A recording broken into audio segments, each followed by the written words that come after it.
Excise శాఖపై Telangana సర్కారు focus పెంచింది. త్వరలోనే రాష్ట్ర వ్యాప్తంగా లిక్కర్ షాపుల్లో ఆకస్మిక తనిఖీలు నిర్వహించబోతోంది. ఇటు అధికారుల తీరుపైన అనుమానాలు వ్యక్తమవుతున్నాయి. ఇంతకీ అసలు ఏం జరుగుతోంది? తెలంగాణ ఎక్సైజ్ డిపార్ట్మెంట్లో అధికారుల తీరు వివాదాస్పదంగా మారింది. కనీసం ఆ శాఖ మంత్రికి కూడా తెలియకుండా వారు నిర్ణయాలు తీసుకోవడంపై తీవ్ర విమర్శలు వ్యక్తమవుతున్నాయి.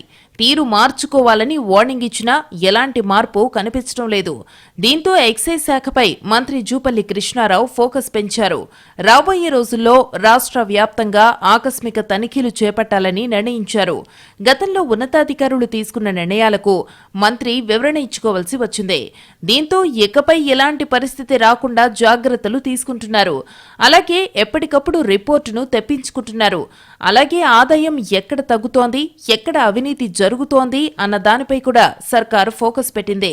ప్రభుత్వం ఎలాంటి నిర్ణయమూ ప్రకటించకముందే లిక్కర్ రేట్లపై కొందరు అధికారులు లీకులివ్వడం కూడా దుమారాన్ని రేపుతోంది.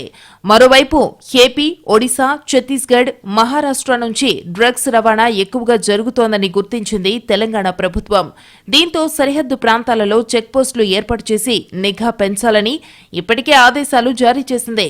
అలాగే పక్క రాష్ట్రాల నుంచి వస్తున్న అక్రమ మద్యానికి చెక్ పెట్టేందుకు స్పెషల్ ఆపరేషన్ చేపట్టబోతోంది. రాబోయే రోజుల్లో ఎక్సైజ్ పోలీస్ స్టేషన్ల పెంపు, ఉద్యోగుల సర్దుబాటు, ప్రమోషన్లు, బదిలీల వంటి వాటిపై కూడా దృష్టి పెట్టాలని నిర్ణయించింది.